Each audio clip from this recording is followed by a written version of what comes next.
آرزو تعلیم قرآن عام ہو جائے، یہی ہے آرزو تعلیم قرآن عام ہو جائے، ہر ایک پرچم سے اونچا پرچم اسلام ہو جائے۔ صحرا میں جنگلوں میں بیابان میں پڑھو، مینار گر گئے ہیں تو میدان میں پڑھو، اور یہ بے خبر نجومی تمہیں کیا بتائیں گے، کل ہونے والا کیا ہے یہ قرآن میں پڑھو۔ ابھی آپ نے بچوں کو سنا، چھوٹے چھوٹے بچے الحمدللہ قال اللہ و قال الرسول کے مطابق قرآن پاک آپ کو سنا رہے ہیں۔ ہم کو تو تقریباً خدمت قرآن میں یہ 38واں یا 39 سال ہو کے لگ بھگ تقریباً، اور دارالعلوم حنفیہ رضویہ قلابہ میں تقریباً یہ 17واں یا 18واں سال چل رہا ہے، اور اس کے بعد برکاتی اسلامک سینٹر کی نگرانی تقریباً 17 سال ہو گئے۔ تقریباً اس میں 35,000 طلبہ تمام برانچوں میں پڑھتے ہیں، اور یہ تحدیث نعمت کے طور پر کہہ رہا ہوں کہ حضور جو سنی دعوت اسلامی کے امیر سنی دعوت اسلامی ہے، اللہ ان کو سلامت رکھے۔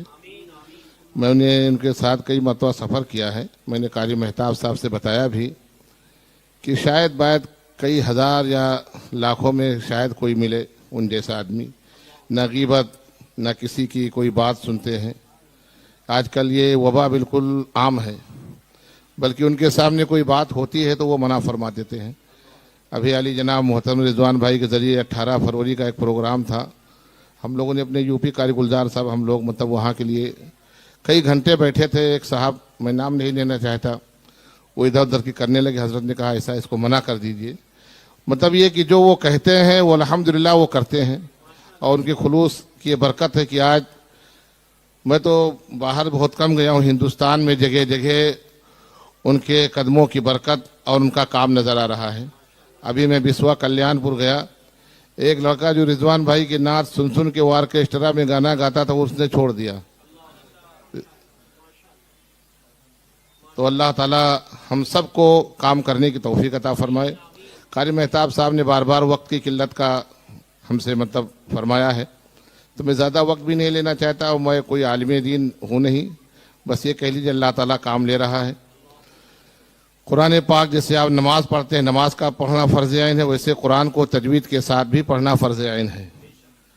اگر آپ نے ایک حرف کو بدل دیا، آپ کہتے ہیں قل هو اللہ احد، اے محبوب آپ فرما دو اللہ تعالیٰ ایک ہے، اور آپ نے کہہ دیا قل هو اللہ احد، ہا کے بدلے اگر ہا آپ نے ادا کر دیا تو اے محبوب آپ فرما دو اللہ تعالیٰ ڈرپوک ہے، معاذ اللہ رب العالمین۔ آپ آگے پڑھے اللہ الصمد، اللہ تعالیٰ بے نیاز ہے۔ آپ جبکہ یہاں قرآن بیٹھے ہوئے ہیں، ہمارے بڑے ماہر قاری قرآن ہیں مولانا محمد اصغر صاحب قبلہ نجمی، ہمارے کئی ساتھی وہاں پڑھاتے بھی، قاری شمس تبریز وغیرہ، اللہ ان کو سلامت رکھے۔ تو اگر آپ نے کہہ دیا اللہ الصمد، اللہ تعالیٰ بے نیاز ہے، اگر اسی صاد کو آپ نے سین سے پڑھ دیا جبکہ دونوں کا مخرج ایک ہے، تو اللہ تعالیٰ پھٹے پرانے کپڑے والا ہے، معاذ اللہ رب العالمین۔ اگر آپ نے صاد کے بدلے سین سے پڑھ دیا، اور یہ تقریباً چوتھا سال یا تیسرا سال یا 5واں سال ہے باغ مدینہ میں بغرض امتحان ممتحن آتے ہوئے، قاری میں سخن فہم ہوں، غالب کا طرفدار نہیں، کہ قاری مہتاب صاحب قبلہ نے بڑی محنت و مشقت کیا ہے کہ بچوں کا قرآن پاک پڑھا سنا جائے، تو لگتا ہے کہ کسی دارالعلوم سے انہوں نے باقاعدہ ان کو لے کر آئے ہیں، لیکن وہ الحمدللہ یہیں کے بچے ہیں، چھوٹے چھوٹے بچے قال اللہ و قال الرسول کے مطابق، جبکہ سرکار سیدنا عثمان غنی رضی اللہ تعالیٰ عنہ کا فرمان ہے کہ کیا اچھا ہوتا میں پورا قرآن نہ پڑھتا، صرف ایک سورہ پڑھتا لیکن صحیح پڑھتا، صرف ایک سورہ پڑھتا لیکن صحیح پڑھتا۔ اور اس کے فضائل و برکات اتنے ہیں کہ اللہ کے رسول صلی اللہ علیہ وسلم ارشاد فرماتے من جود القرآن صار فی ملائکۃ المقربین، جس نے کلام اللہ کو تجوید سے پڑھا وہ ملائکہ کی اللہ تعالیٰ اس کو ملائکہ کے صفوں میں داخل فرما دیتا ہے۔ اتنے فضائل و برکات ہیں۔ اللہ تعالیٰ ہم سب کو قرآن پاک کو تجوید سے پڑھنے کی توفیق عطا فرمائے، اور یہ تحدیث نعمت کے طور پر امیر سنی دعوت اسلامی کے نواسے بھی اور ان کے بھتیجے بھی ہمارے برکاتی اسلامک سینٹر کے پڑھے ہوئے ہیں۔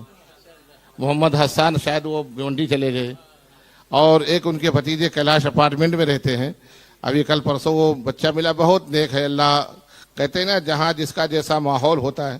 امیر سنی دعوتی اسلامی نے جو ہے دوسروں کو بتایا نہیں ہے، بلکہ اللہ کے رسول صلی اللہ علیہ وسلم کے بالکل اسوہ حسنہ کے مطابق اپنے گھر میں بھی وہ ماحول پیدا فرمایا ہے. کیونکہ ان کے داماد عبد الحفیظ بھائی کیا نا وہ ہمارے بڑے قریب ہیں، اللہ ان پر کرم فرمائے. اور میں تو کئی مرتبہ بہت لمبا سفر ان کے ساتھ کیا ہوں. یو پی میں حضرت لکھنؤ جا رہے تھے، بستی میں لینے آیا حضرت کو تقریباً کئی سو، لیکن راستے میں کہتے ہیں نا کہ انسان جب قریب ہوتا ہے اگر اس سے متاثر ہو جائے اور اس کے عادت و اطوا، تو حضور علامہ محمد شاکر نوری صاحب اللہ ان کو تمام عرضی سماوی بلاؤں سے محفوظ و معمون فرمائے، ایک کام کر رہے ہیں. اور ہمارے رضوان بھائی ماشاءاللہ اللہ تعالیٰ ان پر فضل فرمائے. تو قاری مہتاب صاحب نے محنت کیا ہے. آپ سے یہی گزارش ہے کہ آپ بچوں کو بھیجیے. یہاں غیر حاضری بہت ہوتی ہے، اکثر قاری صاحب شکایت کرتے ہیں کہ بچے غیر حاضری بہت کرتے ہیں، بچے آتے نہیں، کوئی معاملہ ہو جاتا ہے. میرے محترم، جہاں اللہ تعالیٰ تمام چیزیں آپ سے پوچھے گا، آپ سے محاسبہ فرمائے گا، وہیں آپ کے بچوں کے تعلق سے بھی اللہ تعالیٰ آپ سے محاسبہ فرمائے گا. تو میرے محترم، میرے عزیز، آپ جو ہے بچوں کو پابندی کے ساتھ بھیجیے. اور کسی دانشمند نے کہا ہے خیرکم من تعلم صغیرا سادہ کبیرہ، کہ جو بچہ بچپن سے کوئی چیز حاصل کرتا ہے، چاہے وہ علم دین مصطفیٰ ہو یا کوئی ہنر ہو، جب وہ بڑا ہوتا ہے تو وہ لوگوں کا سردار ہو جایا کرتا ہے. ابھی ہمارے رضوان بھائی بتا رہے تھے حضرت کو کہ بچہ جب چھوٹا ہوتا 18 مہینے کا تمام اس کے معاملات.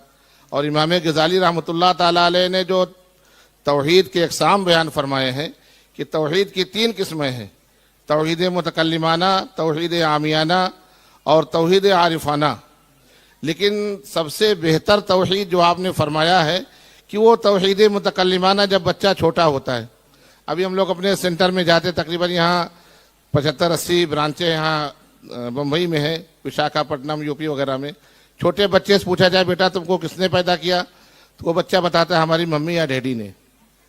امام غزالی فرماتے ہیں اس سے پوچھا جائے، جب وہ بتائے تو اس کو بتایا جائے بیٹا تمہاری ممی کو بھی اللہ تعالیٰ نے پیدا کیا، تم کو بھی، ہم کو بھی، سب کو اللہ تعالیٰ نے پیدا کیا. تو آپ نے فرمایا سب سے مضبوط اور سب سے مستحکم اور راسخ توحید وہ ہوتی ہے جو بچپن کی ہوتی ہے. اللہ تعالیٰ ہمارے بچوں کو علم دین مصطفیٰ صلی اللہ علیہ وسلم سے مالا مال فرمائے، اور ہم سب کو اپنے بچوں کو علم دین سکھانے کی توفیق عطا فرمائے. السلام علیکم ورحمۃ اللہ.